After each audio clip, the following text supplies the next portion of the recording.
بسم اللہ الرحمن الرحیم۔ السلام علیکم۔ آج میری بیٹی نمرہ کا مدرسے میں آخری دن تھا۔ میں بے صبری سے اس کا انتظار کر رہی تھی۔ آج پہلا دن تھا کہ اس نے اچھا لباس پہنا، ورنہ 4 سال مدرسے میں وہ بڑے عام سے کپڑوں میں جاتی رہی تھی۔ آج اس کا حفظ بھی مکمل ہو چکا تھا اور میری بیٹی کو آج سند بھی ملنے والی تھی۔ اسی وجہ سے اس نے مجھ سے ضد کر کے اچھے کپڑے بنوائے۔ بولی کہ آج میرا خاص دن ہے، میں اچھے سے تیار ہو کر جاؤں گی۔ ویسے میں مدرسے میں لڑکیوں کے علاوہ اور کوئی بھی نہیں ہوتا۔ میں آرام سے مان گئی تھی، لیکن جب شام کے 5 بجے مغرب کی وجہ سے اندھیرا ادھر پھیلنے لگا تو میری فکر بڑھنے لگی تھی، کیونکہ میری بیٹی نمرہ آج گھر نہیں آئی تھی اور میرے پاس کوئی ایسا ذریعہ بھی نہیں تھا کہ میں پتہ کروا سکتی کہ وہ کہاں ہے۔ میں بے صبری سے اس کا انتظار کرتی رہی، مگر 5 سے 6 بج گئے۔ اب تو اندھیرا گہرا ہو چکا تھا۔ میری بیٹی 3 بجے سے زیادہ لیٹ کبھی بھی نہیں ہوئی۔ اب میرا دل ہولنے لگا تھا۔ میں نے سوچا کہ میں باہر چل کر دیکھوں میری بیٹی کہاں گئی۔ میں نے مسجد تک جانے کا سوچا، مگر پھر سوچا کہ میں مدرسے ہی چلی جاتی ہوں۔ میں جیسے تیسے کر کے پھولی سانسوں کے ساتھ جیسے ہی مدرسے پہنچی تو ان لوگوں سے پوچھنے پر مجھے پتہ چلا کہ میری بیٹی تو 3 بجے ہی وہاں سے نکل گئی تھی۔ میرے تو ہوش و حواس اڑنے لگے تھے۔ اگر میری بیٹی 3 بجے وہاں سے نکلی تو 6 بجے تک وہ کہاں گئی میری بیٹی؟ ان لوگوں نے بھی صاف انکار کر دیا کہ یہ تو میری بیٹی کے بارے میں مزید کوئی بات نہیں جانتے۔ البتہ اس کی معلمہ نے مجھے تسلی دی کہ وہ شاید اپنی کسی سہیلی کے ساتھ چلی گئی ہو۔ آپ گھر جائیں، گھر جا کر اس کا انتظار کریں۔ آپ کی بچی بہت شریف ہے، آپ جیسی ماؤں کو تو بیٹیوں کی فکر کرنی ہی نہیں چاہیے۔ اس نے کبھی نظر اٹھا کر عورتوں کو نہیں دیکھا، تو مردوں کے ساتھ اس کا تو واسطہ ہی نہیں تھا۔ ایسی کوئی بات نہیں جو آپ کے دل میں اندیشے اور گمان آ رہے ہیں، وہ بالکل جھوٹے ہیں اور شیطانی خیالات ہیں۔ آپ کو فکر کرنے کی ضرورت نہیں ہے۔ اب مجھے نمرہ کی استانی نے تسلی تو دے دی تھی، لیکن ماں کے دل کو بھلا کب تسلی ملتی ہے۔ میں ہامتی کامتی گھر آئی تھی۔ میری بیٹی کا تو باپ بھی نہیں تھا۔ یتیم جوان لڑکی کا اس دنیا میں اللہ کے سوا تو کوئی بھی نہیں ہوتا، اور رشتہ داروں کو تو آپ کو پتہ ہی ہے۔ خیر، میں بہت سارے اندیشے ذہن میں لیے گھر لوٹ رہی تھی کہ مجھے نمرہ گلی کے نکڑ میں نظر آ گئی۔ میں نے دیکھا کہ نمرہ لڑکھڑا کر چل رہی تھی۔ اس کے چہرے پر نشان سے تھے، جیسے وہ کہیں سے مار کھا کر آ رہی ہو۔ میں نے جب اس کی آنکھوں میں دیکھا تو میں ڈر گئی تھی۔ اس کی آنکھیں خالی ہو چکی تھیں، ان مٹی مسافر کی طرح تھی۔ ایسا لگتا تھا جیسے اس کا سب کچھ چھن چکا ہے۔ ماں کا دل ہول اٹھا۔ میں نمرہ کو پکڑ کر جھنجھوڑنے لگی۔ کیا ہوا ہے نمرہ؟ تمہیں کیا ہوا ہے بیٹی؟ مجھے سچ سچ بتاؤ۔ پھر میں نے نمرہ کے کپڑے دیکھے تو میں سمجھ گئی تھی کہ نمرہ کے ساتھ کیا ہوا ہے، مگر پھر بھی میں چیخنے چلانے لگی۔ میں اپنے حواس کھو گئی تھی۔ مجھے سمجھ میں نہیں آتا تھا کہ میں کیا کروں، کس کی مدد کو پکاروں۔ میرا چیخنا چلانا سن کر محلے کی چند عورتیں بھی باہر آ گئی ہیں۔ کیا ہوا ہے شمین باجی؟ اتنا کیوں چلا رہی ہیں؟ خیر تو ہے؟ ایک عورت نے مجھ سے پوچھا تو میں روتے ہوئے اس کی طرف بڑھی۔ دیکھو نا نادیہ، میری بیٹی کی حالت دیکھو، کیا ہوا ہے اسے؟ اس نے میری بیٹی کو سر سے پاؤں تک گھور کر دیکھا اور پھر لمبی سانس بھر کر کہا، تمہارا بھی تجربہ ہے شمین، کیا تمہیں اتنا نہیں سمجھ آ رہا کہ تمہاری بیٹی کے ساتھ کیا ہوا ہے؟ ایسے مت کہو۔ میں دھاڑے مار مار کر رونے لگی۔ میری بیٹی خالی آنکھوں سے خلا میں گھور رہی تھی، اس کے منہ سے ایک بھی لفظ نہیں نکل رہا تھا۔ اتنے میں دوسرے دروازہ کھلا اور ایک اور عورت منہ باہر نکال کر مجھ سے پوچھنے لگی کہ کیا ہوا۔ میں نے نمرہ کی حالت اسے دکھائی تو بولی، شمین تمہاری بیٹی کا کیا حال ہو گیا؟ کون اب اس سے شادی کرے گا؟ یہ تو بیچاری صاف صاف کسی کے ظلم کے نتیجے میں یہ حالت لے کر گھر آئی ہے۔ تمہیں کیا اپنی بیٹی کے کارناموں کی ذرا خبر نہیں تھی؟ کہاں گئی تھی تمہاری بیٹی؟ تم تو کہتی ہو کہ یہ مدرسے جاتی ہے، مگر یہ تو سج سور کر نکلی تھی۔ اس کے کپڑے تو دیکھو۔ اگر باقی دن عام کپڑے پہنتی ہے تو ایک ہی دن خاص کپڑے کیوں؟ اس نے تو مجھ سے ایسی بات کی کہ رحم دل انسان تھے۔ پولیس والے یوں ہی بدنام ہیں۔ ایس پی صاحب تو مانو زمین پر فرشتہ تھے۔ میں نے ایس پی صاحب کے سامنے اپنی بیٹی کی حالت رکھی۔ فاروق صاحب، دیکھیں میری بیٹی کا کیا حال کر دیا ظالموں نے، میری مدد کیجیے۔ میری بیٹی تو مدرسے میں اپنی سند موصول کرنے گئی تھی، لیکن واپس آئی تو اس کی یہ حالت ہے۔ فاروق صاحب نے میری بیٹی کو دیکھا تو وہ بھی چونک کر رہ گئے۔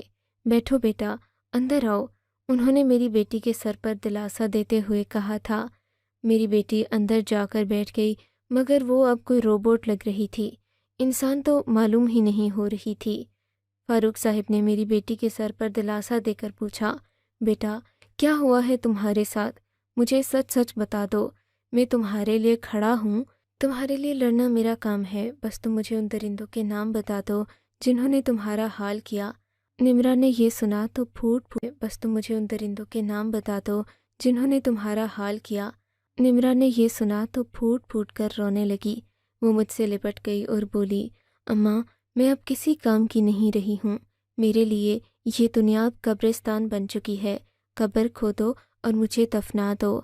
اماں میرے ساتھ ایسا کیوں ہوا ہے؟ میں نے تو ساری زندگی قرآن کے علاوہ کسی چیز کے بارے میں نہیں سوچا، میں تو اللہ کے ہمیشہ قریب رہی ہوں، پھر اس نے میرے ساتھ یہ سب کیوں کیا؟ کیا یہ ایک دن اچھے کپڑے پہننے کی سزا تھی؟ وہ پھوٹ پھوٹ کر رونے لگی۔ فاروق صاحب کی آنکھوں میں بھی آنسو آ گئے تھے۔ یتیم بچی ہے آپ کی، مجھے اس پر بہت ترس آ رہا ہے، لیکن آپ ماں ہونے کے ناطے اس سے زیادہ باتیں کر سکتی ہیں۔ آپ اسے گھر لے جائیے، مگر اس کا ٹیسٹ کروانا بھی ضروری ہے تاکہ پتہ چل سکے کہ آپ کی بیٹی کو اجاڑنے والے کون لوگ ہیں۔ ہم اسے ہسپتال لے کر جائیں گے، ٹیسٹ کروا، بھلے یہ منہ سے کچھ نہ بولے، چند دنوں کے بعد جب اس کی حالت بہتر ہوگی تو آپ کی بیٹی ساری باتیں بتا دے گی، پھر ہم باقی کی کارروائی شروع کر لیں گے۔ فاروق صاحب کے کہنے پر مجھے بے حد تسلی ہوئی تھی۔ میں بہت زیادہ پریشان تو تھی ہی، لیکن اب چونکہ ان ظالموں تک پہنچنے کا کوئی سراغ مل گیا تھا، اس وجہ سے میرے دل کو تھوڑی ڈھارس ملی تھی۔ ایس پی صاحب نے اپنی ہی گاڑی میں ہمیں بٹھایا، ہم لوگ ہسپتال چلے گئے۔ ان کی موجودگی کی وجہ سے سب عمل کرنا آسان ہو گیا تھا۔ ہم نے بیٹی کے ٹیسٹ کروائے اور گھر آ گئے تھے۔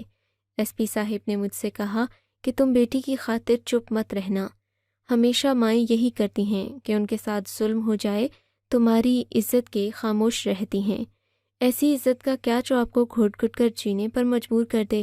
ایس پی صاحب کی بات ٹھیک تھی، میں نے بھی سوچ لیا کہ میں یہ سب کچھ کسی سے کہ اس سب کا نتیجہ میرے سامنے ایسا آئے گا کہ بھگتنے پر مجبور ہو جاؤں گی۔ ہم لوگ گھر آئے تو میری بیٹی کی آنکھوں سے آنسو بہہ بہہ کر اس کا چہرہ سوج چکا تھا۔ بیٹی کیا تم انہیں جانتی تھی؟ کتنے لوگ تھے؟ کون تھے؟ اماں تم انہیں اچھی طریقے سے جانتی ہو، یہ کہہ کر وہ پھر سے رونے لگی۔ میرے دل میں دماغ میں ہزاروں سوال گردش کرنے لگے۔ ایسا کون ہے جسے میں جانتی ہوں اور اسی نے میری بیٹی کا یہ حال کر دیا؟ اب وہ بتا بھی کچھ نہیں رہی تھی، میں کیا کر سکتی تھی؟ میں نے اسے کھانا کھلانے کی کوشش کی، مگر وہ اپنا ٹوٹا وجود سنبھالتی اندر کمرے میں چلی گئی۔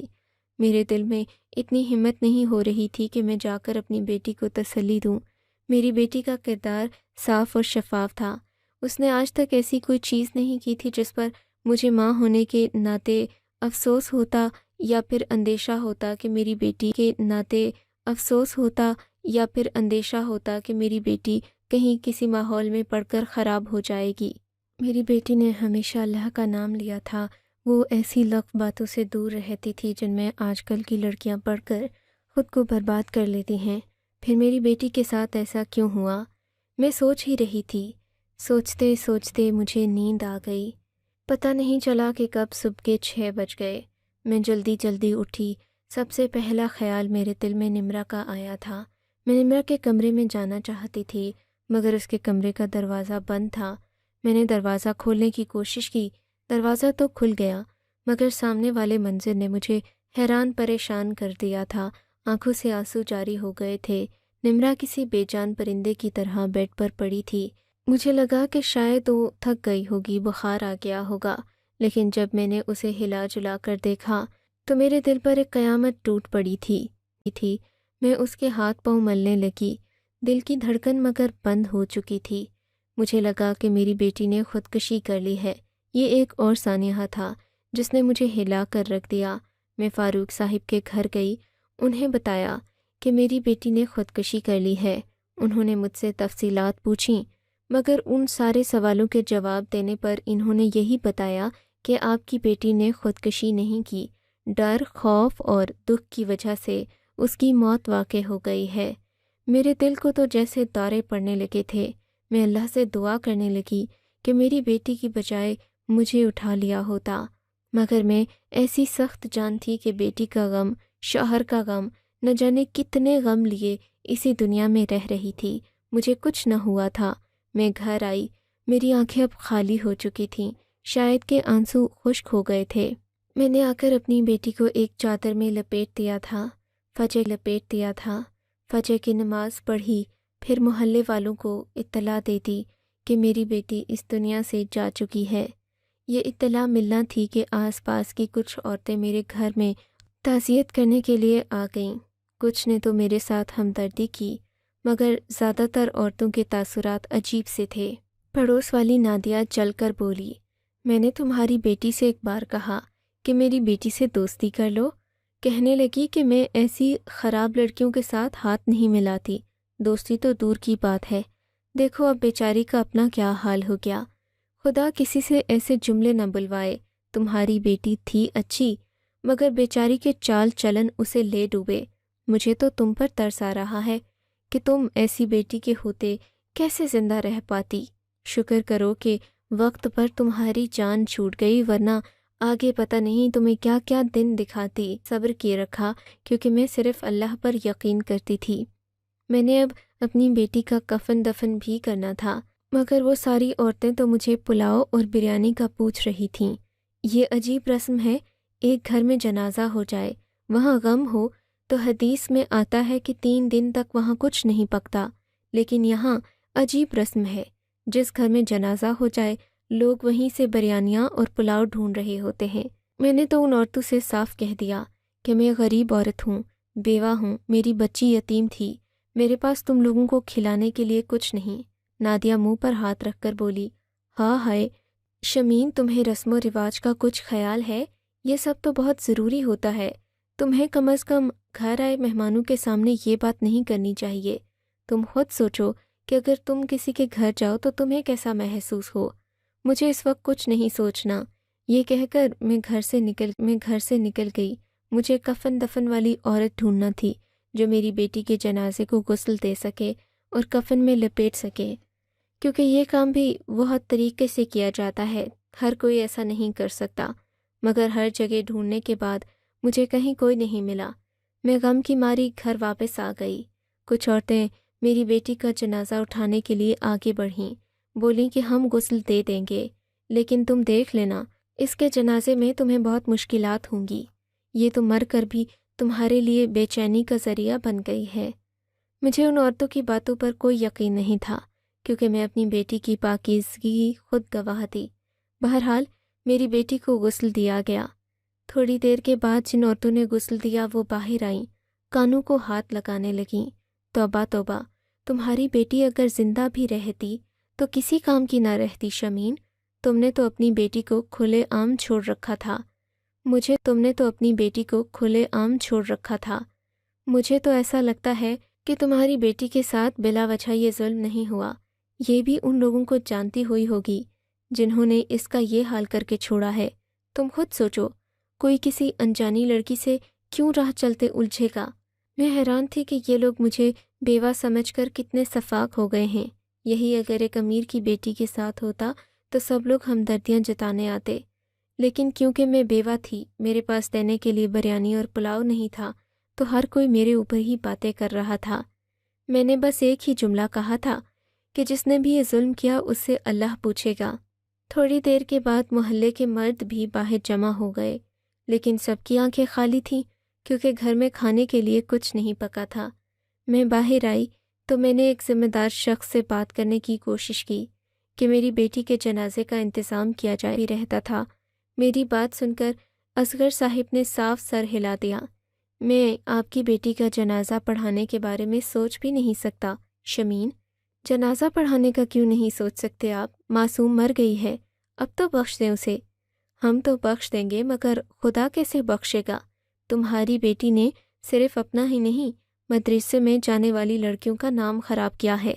دیکھو اس کے ساتھ جو بھی ہوا ہے اس میں اس کا بھی تو قصور ہوگا۔ ہم اس کا جنازہ نہیں پڑھائیں گے۔ چونکہ اصغر صاحب کی شخصیت ایسی تھی کہ ہر بندہ ان کی بات کے ساتھ متفق ہوتا تھا۔ جتنے بھی محلے دار آئے تھے وہ سب کے سب کھڑے خاموش تماشائی بنے رہے۔ اصغر صاحب نے جنازہ پڑھانے سے صاف منع کر دیا اور باقی لوگ بھی اسی طرح ہمارے گھر سے چلے گئے، کیونکہ ظاہر ہے گھر میں کچھ کھانے کے لیے پکا نہیں تھا۔ میں ان کو ہڈی تو دے نہیں سکتی تھی، بس اب میں اکیلی رہ گئی تھی۔ لیکن تماشا ختم نہیں ہوا تھا۔ جیسے جیسے لوگوں کو پتہ چلتا کہ میری بیٹی کفن میں پڑی ہوئی ہے اور اس کا جنازہ پڑھانے والا کوئی نہیں ہے، تو گھر کے دروازے کے باہر تقریباً 40-50 لوگ جمع تھے۔ ایک میں بھی اتنی غیرت نہیں تھی کہ وہ جا کر مولوی صاحب کو بلا لائے یا میری بیٹی کے کفن دفن کا انتظام کرے۔ غسل تو میں نے اسے دے دیا تھا، کفن میں بھی لپیٹ چکی تھی، بس اب اسے 4 کندھوں پر اٹھا کر قبر تک لے کر جانا تھا۔ لیکن ان ظالموں سے وہ بھی نہیں ہو رہا تھا۔ یہ سب کے سب بس ایک دوسرے کی طرف دیکھ رہے تھے۔ میں زیادہ سے زیادہ کیا کر سکتی تھی؟ بیٹھ کر رونے لگی، اپنی بیٹی کو ہی کوسنے لگی۔ کاش میری بیٹی تو دھیان سے جاتی تو آج مجھے اتنی باتیں نہ سننا پڑتیں۔ میں یہی باتیں کر ہی رہی تھی کہ باہر سے مجھے شور کی آوازیں سنائی دیں۔ یہ کون ہیں؟ پڑھانے جا رہے ہیں؟ پتہ نہیں کس کو مولوی صاحب نے اطلاع دی تھی۔ مولوی صاحب باہر کھڑے تھے، میری بیٹی کا جنازہ پڑھانے آئے تھے۔ میں بھی باہر گئی، میرے دل میں تھوڑی سی امید جاگی۔ مجھے لگا شاید وہ بھی ثواب اور گناہ کے چکر میں پڑ جائیں گے، مجھ سے حساب لیں گے کہ تمہاری بیٹی اس حالت کو پہنچی ہی کیوں۔ لیکن ایسا نہیں تھا۔ مولوی صاحب بہت سنجیدہ چہرے کے ساتھ میری بیٹی کا جنازہ پڑھانے کے لیے، اس کے جنازے کو کندھا دینے کے لیے آئے تھے۔ مگر حیرت کی بات یہ تھی کہ ان کے ساتھ 40 لوگوں کی جماعت بھی آئی تھی، جنہوں نے سفید کپڑے پہن رکھے تھے۔ میں انہیں غور غور سے دیکھنے لگی تھی۔ انہوں نے سفید پگڑیاں پہن رکھی تھیں اور سفید چولا نما کپڑے، جنہیں دیکھ کر ہی لگتا تھا کہ یہ لوگ بہت صاف ستھرے ماحول سے آئے ہیں۔ ایسا تو کبھی میں نے نہیں دیکھا تھا کہ ہمارے محلے میں کوئی صاف ستھرا شخص آ جائے۔ یہ غریبوں کا محلہ تھا، مگر ان لوگوں کے کپڑے گویا چمک رہے تھے۔ ایسا لگتا تھا کہ ان کے کپڑوں سے روشنی نکل رہی ہو۔ میرا دل مطمئن ہو گیا تھا کہ اتنی اچھی جماعت میری بیٹی کا جنازہ پڑھائے گی تو کم از کم اس پر لگنے والے داغ کچھ تو کم ہو جائیں گے۔ میں نے فخر سے ان عورتوں کو دیکھا۔ دیکھ لو، میری بیٹی کا جنازہ پڑھانے کے لیے مولوی صاحب 40 لوگوں کو لے کر آئے ہیں۔ ہاں، تم نے ہی کچھ روپے پیسے دیے ہوں گے ان کو۔ ان عورتوں نے بجائے میری حوصلہ افزائی کرنے کے مجھے ایک اور تانا دے مارا، پر اب پتہ نہیں کیوں میرے دل میں ایک سکون سا اتر آیا تھا۔ مجھے اب اپنی بیٹی پر ترس بھی نہیں آ رہا تھا۔ جب میں نے اس کا چہرہ دیکھا تو اس پر بہت سارا نور تھا۔ یوں لگتا تھا جیسے میری بیٹی ایک نورانی چہرے والی بہت بزرگ ہستی ہو۔ چہرے پر کوئی غم نہیں تھا۔ زخموں کے نشان حیرت انگیز طور پر بہت کم ہو گئے تھے۔ حالانکہ جیسے جیسے لاش اکڑنا شروع ہوتی ہے تو زخم بھی گہرے اور گندے لگنے لگتے ہیں۔ وہ بدنما ہوتے ہیں اور بدبو چھوڑتے ہیں، پر میری بیٹی کے وجود سے نہ ہی بدبو آ رہی تھی، نہ ہی اور کوئی ایسی نشانی جس سے میں پریشان ہوتی۔ 40 لوگوں کی اس جماعت نے ہمارے گھر سے میری بیٹی کا جنازہ اٹھایا، ساتھ ہی لا الہ الا اللہ کی آوازیں پورے محلے میں گونجنے لگیں۔ میری بیٹی کے جنازے کو پاس ہی گراؤنڈ میں لے جایا گیا۔ محلے کے باقی لوگوں کو بھی اب شرم آ چکی تھی۔ وہ لوگ بھی مولوی صاحب کے پیچھے چلتے گراؤنڈ میں پہنچ گئے۔ میں حیران تو اس بات پر تھی، مولوی صاحب کے پاس کوئی مائک یا پھر کوئی سپیکر نہیں تھا، لیکن ان کی آواز بہت بلند تھی، اتنی بلند اور خوشنما آواز۔ میں اس آواز کو سنتی ہی رہ گئی تھی۔ میرے دل کو ایک سکون حاصل ہو رہا تھا۔ میرے ذہن میں میری بیٹی کا مسکراتا ہوا چہرہ ابھر رہا تھا۔ ایسا لگتا تھا کہ میری بیٹی مجھے کہہ رہی ہو کہ اماں تم غم نہیں کرو، میں سرخرو ہو گئی ہوں۔ تھوڑی دیر کے بعد مجھے محلے میں خاموشی کا احساس ہوا۔ میرے گھر سے سب لوگ جا چکے تھے۔ میں مطمئن ہو گئی تھی میری بیٹی کا جنازہ پڑھایا جا چکا ہے، مگر وہ مولوی صاحب کون تھے؟ میرے ذہن میں ایک سوال اٹھا۔ پھر مجھے یاد آیا کہ انہوں نے کہا تھا کہ میں عائشہ مسجد سے آیا ہوں۔ عائشہ مسجد تو ہمارے پورے علاقے میں ایک ہی تھی، بڑی مسجد تھی، صرف عید کے دن ہی اس میں زیادہ رش دیکھنے کو ملتا تھا۔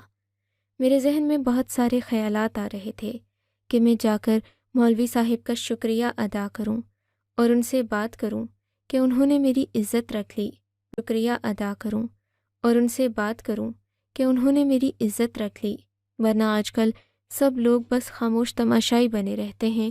عائشہ مسجد دور تھی، میں نے مولوی صاحب کو جا کر کہا بھی نہیں، مگر وہ پھر بھی میری بات سننے بغیر ہی میرے گھر آ گئے تھے۔ سب سے زیادہ خوشی اور احساس مجھے اس بات کا تھا کہ مولوی صاحب میرے بلائے بغیر ہی ہمارے گھر آئے تھے۔ میں مولوی صاحب کا شکریہ ادا کرنا چاہتی تھی۔ گھر سے بڑی سی ٹرے میں سوغات پکا کر میں عائشہ مسجد کی طرف چل پڑی تھی۔ وہاں پہنچی تو عصر کا وقت ہو چکا تھا۔ اس وقت ایک مولوی صاحب اذان دے رہے تھے۔ میں نے سوچا کہ بس میں انہیں یہ سوغات پیش کروں گی، وہ اپنے قریبی بچوں کو بھی کھلا دیں گے اور یوں میری طرف سے شکریہ بھی ادا ہو جائے گا۔ مگر میں جیسے ہی اندر گئی تو یہ دیکھ کر مایوسی ہوئی کہ وہاں تو ایک جوان سا لڑکا تھا جو اذان دے رہا تھا۔ میں نے اس لڑکے سے مولوی دیکھا جیسے میں کوئی احمقانہ بات کر رہی ہوں۔ وہ تو ایک ہفتے سے کراچی گئے ہوئے ہیں، وہ کیسے آ سکتے ہیں؟ اور ان کے پاس اتنا وقت نہیں ہوتا کہ وہ جنازے پڑھائیں۔ آپ کو کوئی غلط فہمی ہوئی ہے۔ اس کی بات سن کر میں سخت حیران تھی۔ کیا آپ کے مدرسے میں وہ بچے بھی نہیں؟ کون سا مدرسہ محترمہ؟ یہاں پر تو کوئی مدرسہ نہیں۔ مولوی صاحب یہاں کبھی کبھی واز کرنے آتے ہیں۔ انہوں نے تو آج تک ہم سے نہیں کہا کہ وہ کسی جنازے میں جائیں گے، اور آپ کہہ رہی ہیں کہ آپ کی بیٹی 3 دن پہلے فوت ہوئی ہے، تو ایسا نہیں ہو سکتا کہ وہ آپ کی بیٹی کے جنازے میں آئے ہوں۔ اللہ آپ کو صبر جمیل عطا فرمائے۔ لیکن ایسی کوئی بات نہیں ہے، یہ مسجد ہے، مدرسہ نہیں۔ یہاں تو 40 یا 10 بچے بھی پڑھنے نہیں آتے۔ مسجد بڑی ہے، پر آپ بھی جانتی ہیں کہ عید میں ہی یہ مسجد کھلتی ہے اور زیادہ رونق ہوتی ہے۔ چونکہ یہ آبادی سے دور ہے، زیادہ لوگ آ نہیں پاتے، تو اس وجہ سے یہ تقریباً ویران ہے۔ میں تو یہاں کا سرکاری منتظم ہوں، کبھی کبھی یہاں کوئی تقریب یا محفل کروا دیتا ہوں۔ لڑکے کی باتیں میرے کانوں میں پڑ رہی تھیں، پر دماغ میں نہیں جا رہی تھیں۔ مجھے سمجھ میں نہیں آتا تھا کہ یہ سب کیا ہوا۔ پھر میرے دل میں ایک ہی خیال آیا کہ اللہ نے میری بیٹی کی عزت خود رکھی۔ میری بیٹی کا قصور کوئی نہیں تھا۔ میری بیٹی کو برباد کرنے والے لوگوں کو سزا بھی مل گئی، لیکن میں اللہ کی اس کام میں چھپی مصلحت کو سمجھنے سے قاصر ہوں کہ اس نے میری بیٹی کے ساتھ ایسا کیوں ہونے دیا۔ آپ کے ذہن میں جو بھی بات آئے وہ مجھے رائے کے طور پر ضرور بتائیے گا، شاید ایک ماں کے دل کو سکون مل جائے۔ آپ کو اگر یہ کہانی اچھی لگی ہے تو اس ویڈیو کو لائک کیجیے، اور اس طرح کی مزید کہانیاں سننے کے لیے ہمارے چینل کو ضرور سبسکرائب کیجیے۔ کہانی سننے کا شکریہ۔ آپ سے ملاقات ہوگی اگلی ویڈیو میں، تب تک کے لیے اللہ حافظ۔